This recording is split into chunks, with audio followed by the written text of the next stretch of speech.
તમે જો નાના બાળકને સારી વસ્તુ શીખવાડવી બહુ અઘરી પડે, ખોટી વસ્તુ શીખવાડવી જરૂરત નહીં, બહારથી શીખીને આવી જાય.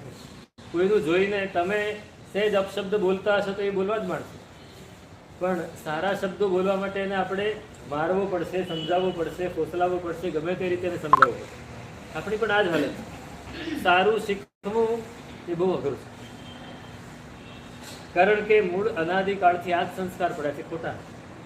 એટલે એ રાગ દ્વેષની ધારા સતત અનુકૂળ પ્રતિકૂળ, અનુકૂળ પ્રતિકૂળ એ જ ચાલ્યા કરે. આપણા તમે જોજો આખા દિવસમાં આપણે કેટલી વાર આ સારું છે ને આ ખરાબ છે એવું વિચાર, એવો ભાવ અંદરથી કેટલી વાર આવશે.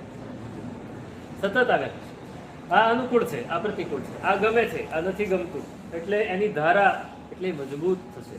જેટલી વાર આપણે આ સારું છે એમ વિચારીશું એટલે રાગ મજબૂત થયો, જેટલી વાર વિચારશું આ ખરાબ છે એટલે દ્વેષ થયો. અને આપણે આખા દિવસ ચાલે મને આ ગમે છે તો સારું છે, રાગ મજબૂત થઈ ગયો, એટલી વારમાં જ આપણે એ સંસ્કાર નાખતા જ ગયા.